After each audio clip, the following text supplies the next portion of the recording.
The birthday betrayal.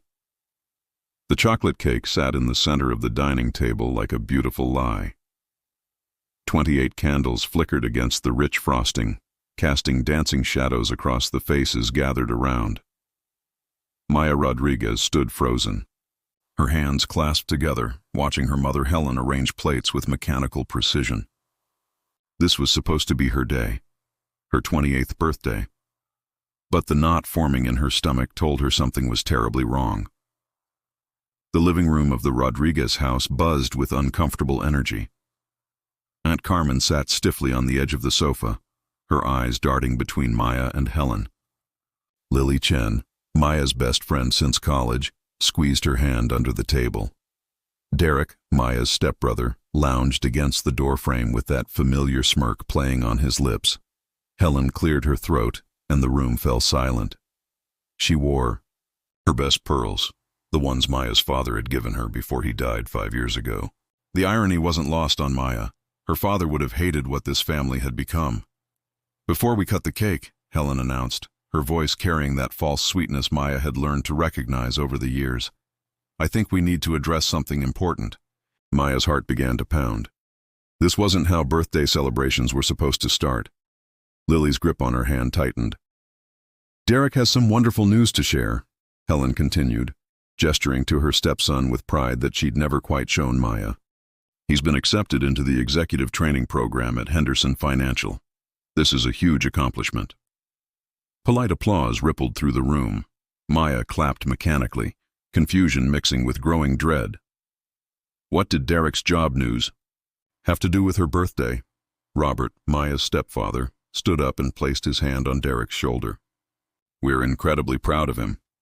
This opportunity requires dedication and sacrifice."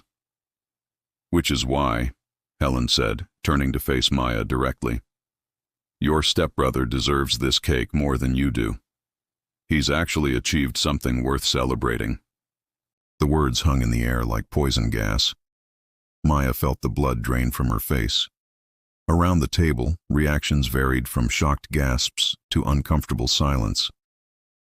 Aunt Carmen stood up abruptly, her chair scraping against the hardwood floor. "Helen, what on earth are you saying?" Carmen demanded, her voice sharp with disbelief. But Helen wasn't finished. She picked up the cake knife, her movements deliberate and cruel. "Maya, you're 28 years old. You work as a freelance graphic designer from home. You're not married. No children. No real career advancement. Meanwhile, Derek is building something substantial. He deserves to be celebrated today."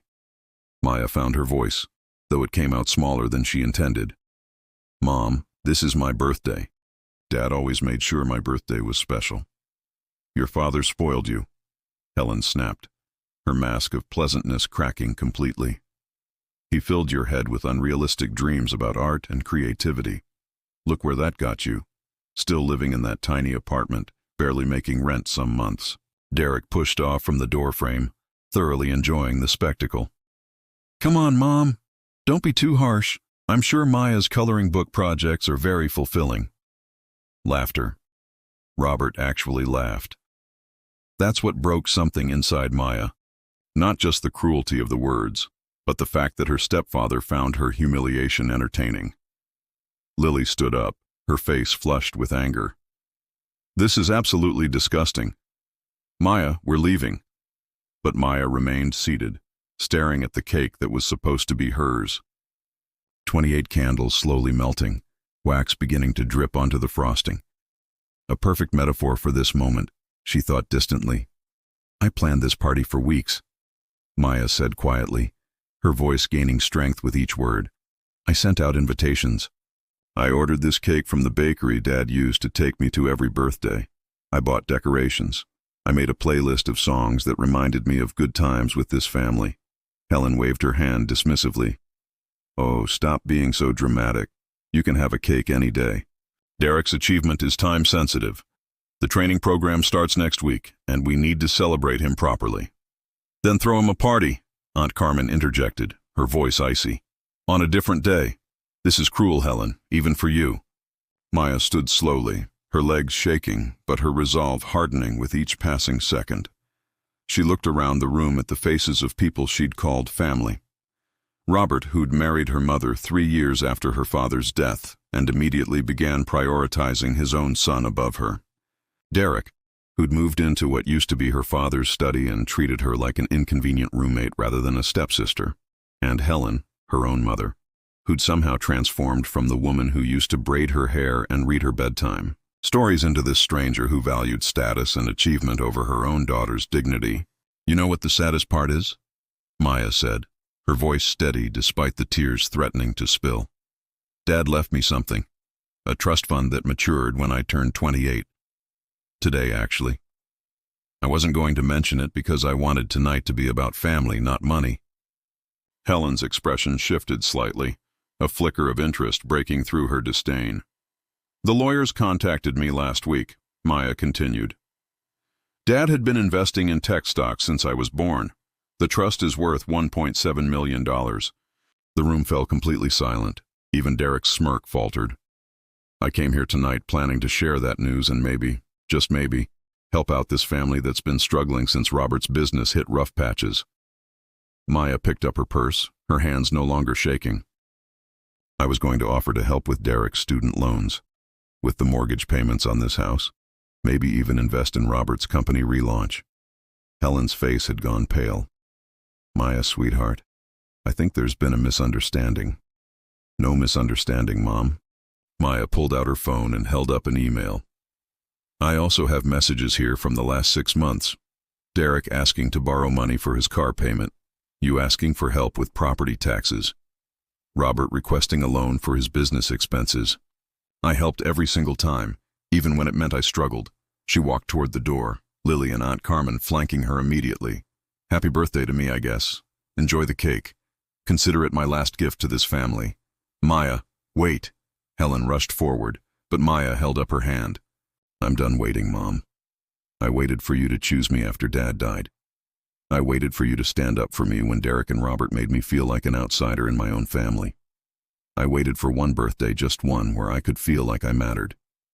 The candles on the cake had nearly burned down completely now, small flames guttering in pools of melted wax.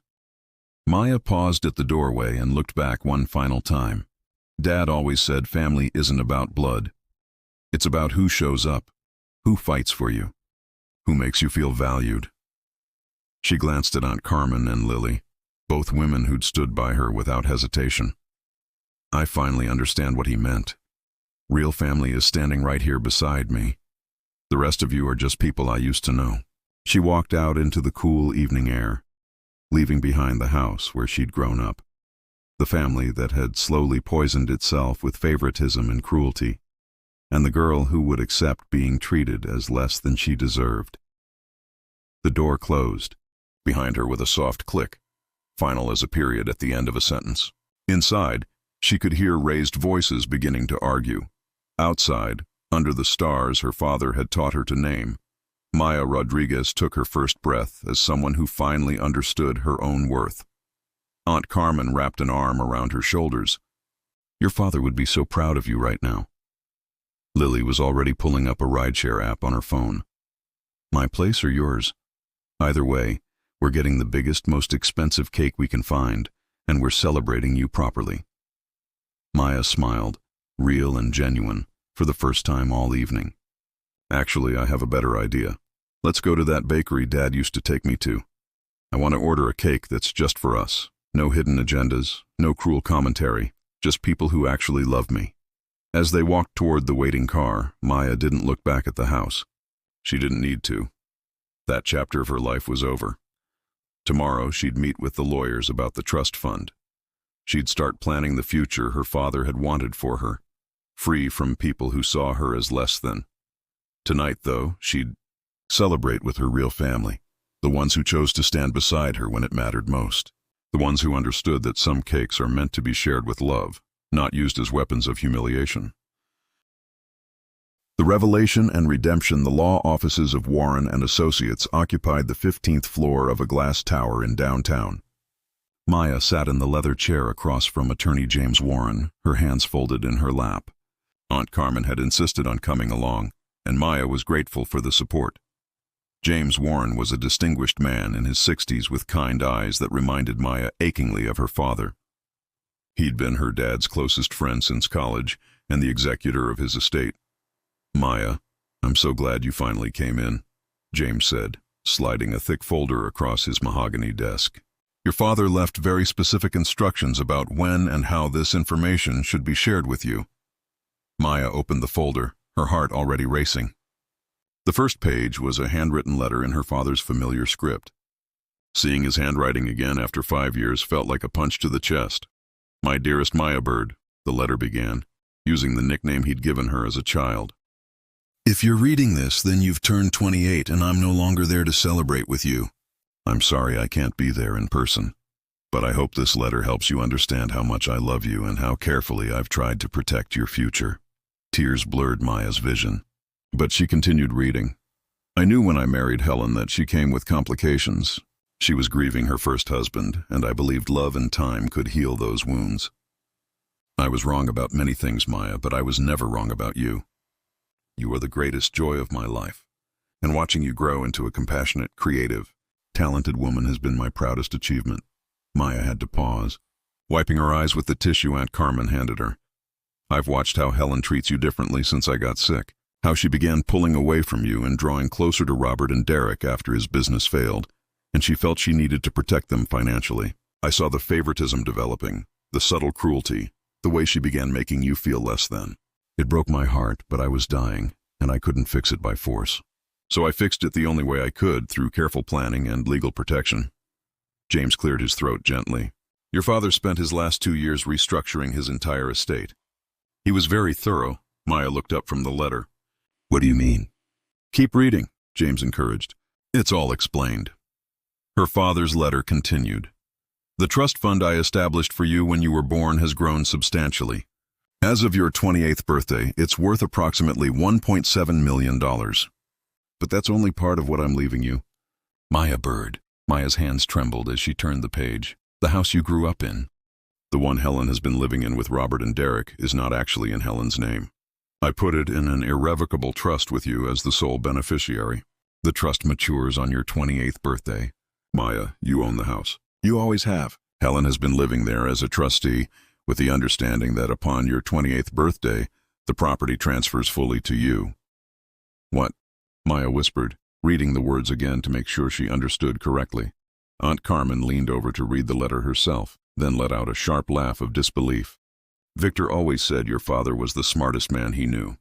I never realized just how strategic he could be." James pulled out another document. "There's more. Your father also owned the building where Robert Mitchell's original business was located. Robert never bought the property. He was leasing it from your father at below market rates. When your father died, the property transferred to the trust as well. You now own that commercial building, Maya." "Robert's new business venture," Maya said slowly, pieces clicking into place. "The one he's trying to relaunch. Where is it located?" James smiled grimly. "Same building. He's been leasing from the trust, which I've been managing on your behalf. The lease comes up for renewal next month." Maya sat back in her chair, overwhelmed. Dad knew. He knew exactly what would happen after he died. He predicted it with remarkable accuracy, James confirmed. He even left instructions about how to handle certain scenarios. He wrote that if Helen treated you well, if she maintained the relationship and respected you as his daughter, then you should be generous with the inheritance. Help her, share it. And if she didn't? Maya asked, though she already knew the answer. James flipped to another page in the folder. "Then you were under no obligation to do anything beyond what the law required. The house is yours. You can sell it, rent it, or move into it yourself. The commercial property is yours. You can raise the rent to market rates, refuse to renew the lease, or sell the building entirely." Aunt Carmen squeezed Maya's shoulder. "Your father built you a safety net and gave you power over your own life. He couldn't protect you while he was dying, but he made sure you'd be protected after he was gone." Maya thought about last night, about standing in that dining room while her mother declared that Derek deserved her birthday cake. About years of being made to feel less than, unworthy, not quite family enough. "There's one more thing," James said quietly. He pulled out a final document. "Your father also left instructions for his sister Carmen and his brother Victor. If they stood by you after his death, if they supported you and treated you as family should, Each of them was to receive a bequest of $200,000. Aunt Carmen gasped. Victor never mentioned. He didn't know, James explained. Neither of you did. It was contingent on your behavior toward Maya, to be evaluated after her 28th birthday. Maya, your father asked that you make the final determination. Did Carmen and Victor treat you as family? Maya turned to her aunt, this woman who'd called her every week since her father's death, who'd shown up to her tiny apartment with groceries when freelance work was slow, who'd defended her last night without hesitation, who'd loved her unconditionally since she was born. Yes, Maya said firmly.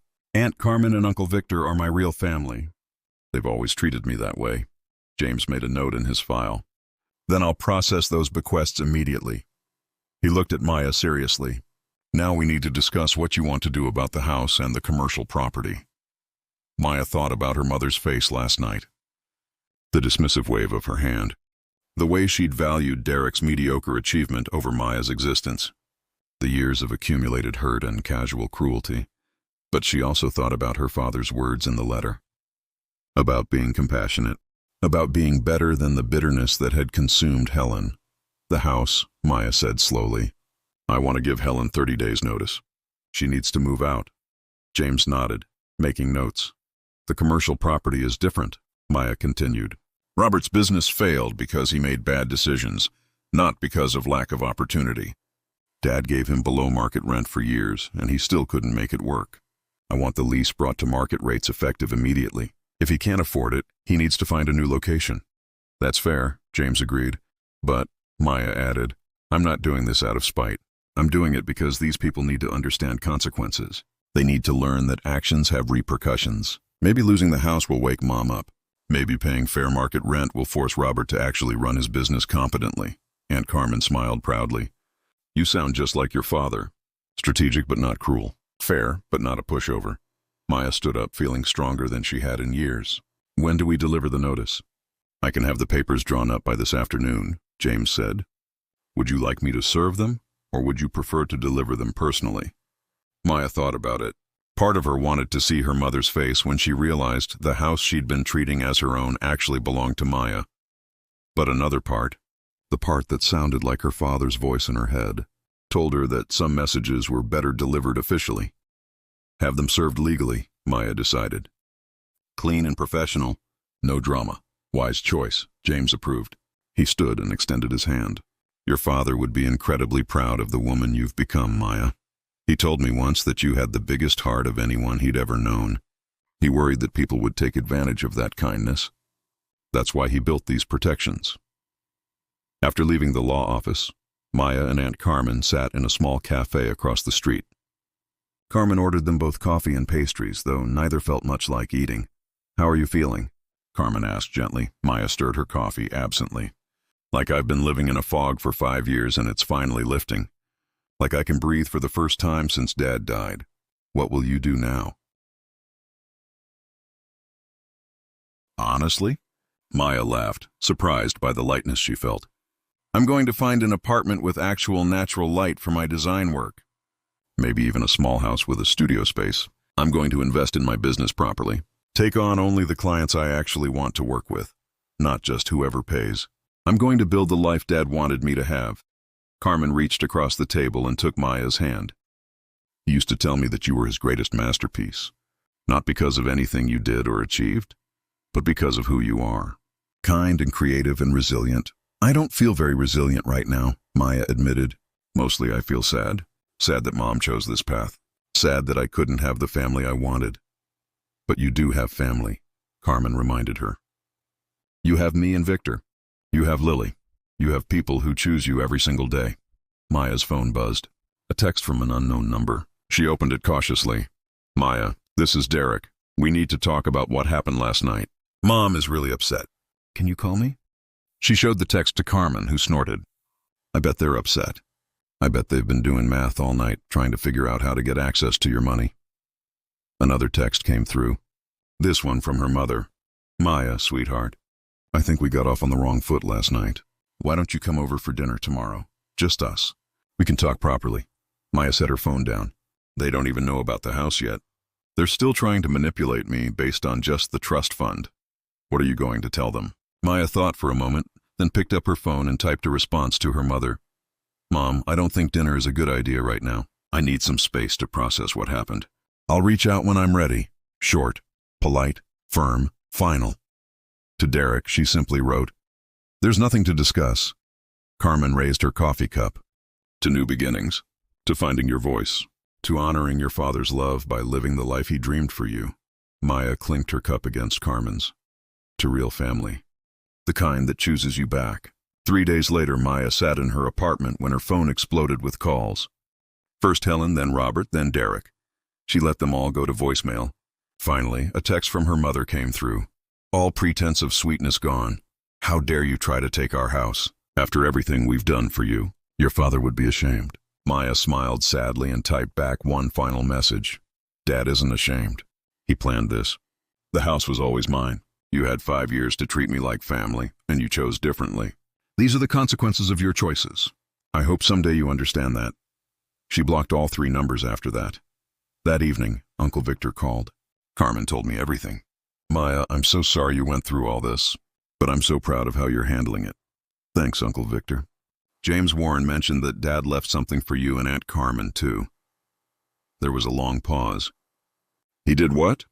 Maya explained about the bequests, about her father's careful planning, about the conditions he'd set. Victor's voice was thick with emotion when he spoke again. Your father was the best man I ever knew. And Maya, you're just like him. You could have been vindictive. You could have made this so much worse for Helen and Robert, but you're being fair. Strategic but kind. That takes real strength. After hanging up, Maya looked around her tiny apartment. Tomorrow she'd start house hunting. Next week, she'd meet with a business consultant about expanding her graphic design work. Next month, she'd take that trip to Italy she'd always dreamed about. The one her father had promised to take her on before he got sick. She pulled out the letter from her father again, reading his final words. Live boldly, Maya Bird.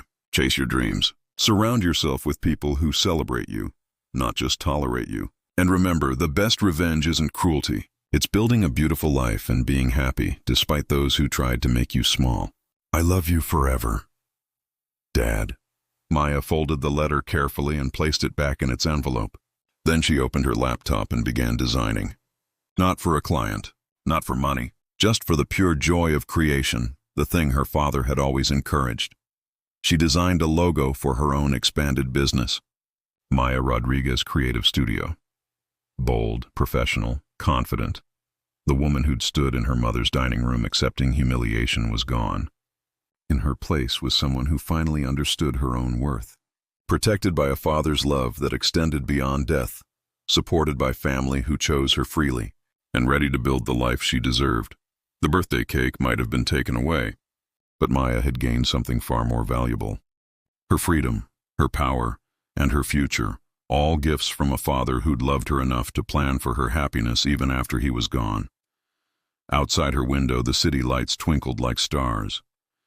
Maya smiled, feeling her father's presence like a warm embrace, and got to work building her masterpiece, a life lived on her own terms, surrounded by real love, finally and completely free.